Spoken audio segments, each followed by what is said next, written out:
So hello दोस्तों, I wish कि आप लोग सब अच्छे होंगे। तो आज हम टॉपिक करने वाले हैं that is binary vector. Binary vector में पढ़ने से पहले इसको आप क्या करेंगे, एक एग्रोबैक्टीरियम जीन ट्रांसफर, को इंटीग्रेटेड वेक्टर और एक आपने डिसआर्म्ड वेक्टर, ये तीन टॉपिक हैं, ये कर लेना, उसके बाद आपको समझ आएगा। जो लास्ट हमने टॉपिक किया था दैट इज़ योर को इंटीग्रेटेड वेक्टर। तो उसमें हमने क्या किया कि एक हमने वेक्टर लिया, इसको हमने बोल दिया इंटरमीडिएट वेक्टर। उसको हमने फ्यूज़ करवाया था किसके साथ, एक वेक्टर जिसमें कि विर्जिन अवेलेबल था। ठीक है जी। एक हमने क्या किया, हमारे पास जो इंटरमीडिएट वेक्टर था उसको हमने फ्यूज़ कराया किसके साथ, एक हमारे वेक्टर जिसके पास हमारे पास विर्जिन अवेलेबल थे, या बोलें कि टाई प्लाज्मिड के साथ,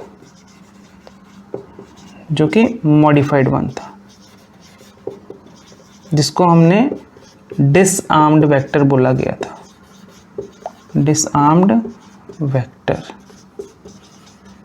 तो जब इसको हमने फ्यूज कराया, ठीक है, तो क्या एक नया वेक्टर बना हमारे पास जिसको हमने बोल दिया को इंटीग्रेटेड वेक्टर बोला था। तो इस वेक्टर में जो इंटरमीडिएट वेक्टर था, इसमें क्या था हमारे पास, जीन ऑफ इंटरेस्ट। तो हमने बोला था कि दो प्रॉब्लम्स आ रही हैं जो डिसआर्म्ड वेक्टर के साथ थी, कि एक तो इसका साइज बड़ा था, ठीक है, इसका यूनिक रिस्ट्रिक्शन साइट नहीं थी। लेकिन यूनिक रिस्ट्रिक्शन साइट अगर नहीं थी तो हमने क्या किया, जीन ऑफ इंटरेस्ट एक इंटरमीडिएट वेक्टर में हमने ऐड कर दिया। लेकिन जब हम इसको फ्यूज कर रहे हैं तो साइज इसका ऑटोमेटिकली बढ़ ही रहा है। तो ये जो वन प्रॉब्लम थी रिगार्डिंग डिसआर्म्ड वेक्टर कि इसका साइज बड़ा है तो थोड़ा टफ होता है हैंडल करना एक्सपेरिमेंटली, और यूनिक रिस्ट्रिक्शन साइट नहीं है, तो रिस्ट्रिक्शन साइट वाली प्रॉब्लम ने क्या कि एक अलग वेक्टर ले उसको फ्यूज कर दिया, लेकिन साइज इसका फिर भी क्या हुआ, इंक्रीज हो गया। ठीक है जी। तो अब एक नया सिस्टम जिसको हमने बोल दिया बाइनरी वेक्टर, ठीक है जी, वो इंट्रोड्यूस किया गया। अब बाइनरी सिस्टम में क्या था, देखिए हमारा मकसद क्या है, हमारा एम है एक ऐसा वेक्टर बनाना जिसमें हम जीन ऑफ इंटरेस्ट इनकॉर्पोरेट कर पाएँ, और उस जीन इनकॉर्पोरेट को हम क्या करें, ट्रांसफ़र कर पाएँ कहाँ पे, प्लांट जीनोम में। उसके लिए हमने बोला कि देयर इज टाई प्लाज्मिड,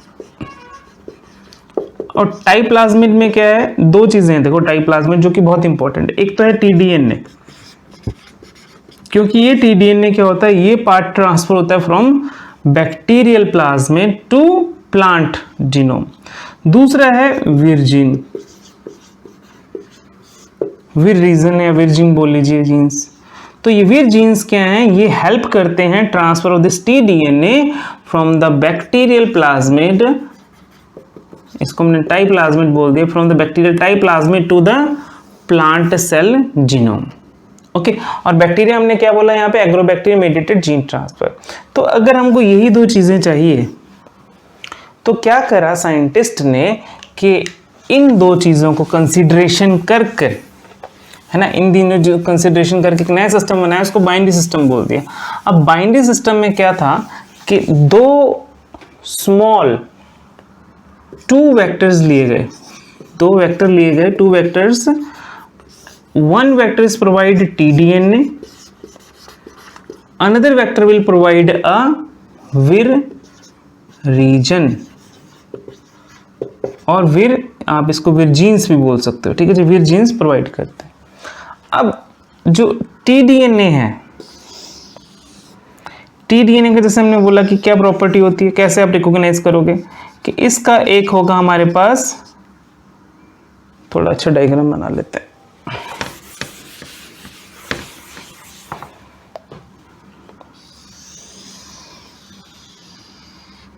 तो इसका है एक हमारे पास लेफ्ट बॉर्डर, एक है हमारे पास राइट बॉर्डर, इसके बीच वाला स्पेस हमने बोल दिया क्या है हमारे पास, टीडीएनए। तो यही पार्ट जो है बैक्टीरियल सेल जो कि एग्रोबैक्टीरियम है, ट्रांसफर होगा कहाँ पे, प्लांट सेल में। अब हमने बोला कि हमने क्या किया, एक और वेक्टर ले लिया। अब याद रखना है, जो पॉइंट नोट करना है, जो आप सेकंड वेक्टर लेंगे, है ना, जो कि हेल्प करेगा इस टीडीएनए की ट्रांसफर में। हेल्प कैसे करेगा कि इसके पास क्या है, वीर जीन है। क्या है इसके पास, वीर जीन्स। बट इस वेक्टर के पास क्या नहीं होगा, जिसको मैं हेल्पर भी बोल दे रहा हूं कि helper vector, what it provide, it provide vir region. Also it lack the TDNA. तो यहाँ पे क्या है, टीडीएनए नहीं है। टीडीएनए किसके पास है, हमने जो मैन्युपुलेटेड डीएनए किया हुआ। और ये क्या प्रोवाइड करेगा हमें, second DNA that is helper vector, ये हमें प्रोवाइड करेगा वीर रीजन।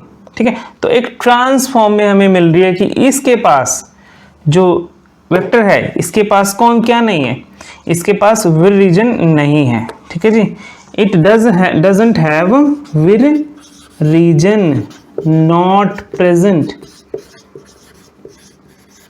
इसके पास वीर रीजन नहीं है। इसके पास क्या है, टीडीएनए। टीडीएनए मतलब इसके पास जीन ऑफ इंटरेस्ट आप ऐड कर सकते हो।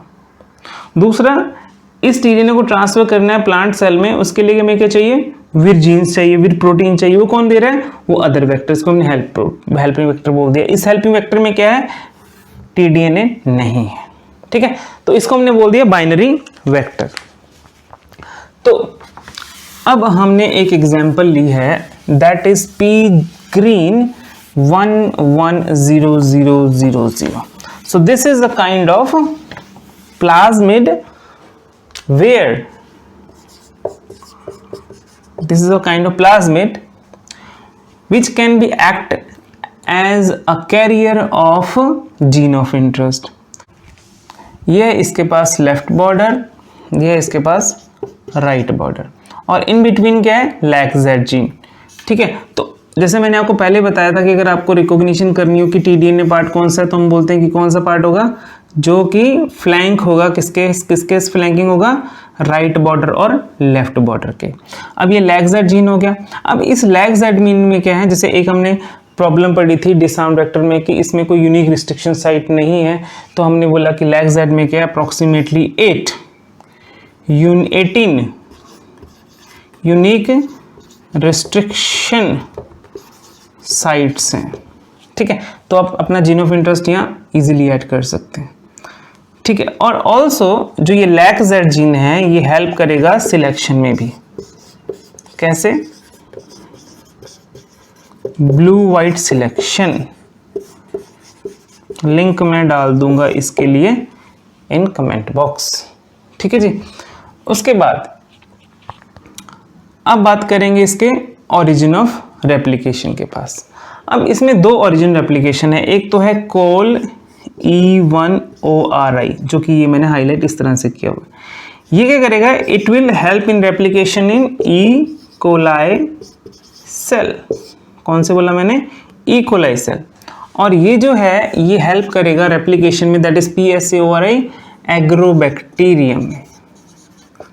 एग्रोबैक्टीरियम तो दो हैं इसके पास ओरिजिन रेप्लिकेशन, वन इज कोल-E1, वन इज PSAORI।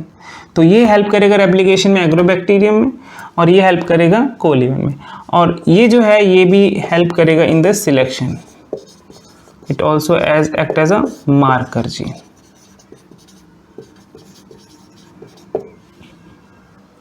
तो ये है आपका all about the binary system. तो बाइनरी सिस्टम को एक छोटा सा मैं रिवीजन अगर बोल दूं आपको, कुछ पॉइंट्स जो आपने नोट करके रखने। पहला पॉइंट कि to separated vectors taken out of these two, one vector have carry the tDNA which carries the gene of interest. Second vector will provide the Vir genes, and also this lack the tDNA part whereas in this case it will lack the which word it will lack? It will lack the vir region.